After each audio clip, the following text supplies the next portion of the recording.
મહત્વના સમાચાર સામે આવી રહ્યા છે બનાસકાંઠાથી। દિયોદર તાલુકાના સણાવ ગામમાં સરપંચની ચૂંટણી થઈ સમરસ। સણાવ ગ્રામ પંચાયતમાં સરપંચ પદે ઠાકોર દિનેશજી પ્રભુજીની બિનહરીફ વરણી થઈ, જે પોતે એક ગામના યુવાન કાર્યકર્તા તરીકે મોખરે છે। સણાવ ગ્રામ પંચાયતના સરપંચ તથા ઉપસરપંચની વરણી બિનહરીફ થતાં ગામમાં ખુશીનો માહોલ જોવા મળ્યો।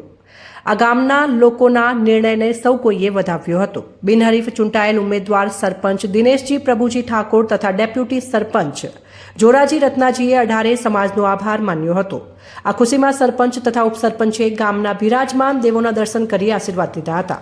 સણાવ ગામમાં શાંતિ અને એકતાનું વાતાવરણ જોવા મળ્યું હતું। સૌ ગામ લોકોએ આ નિર્ણયને વધાવ્યો હતો।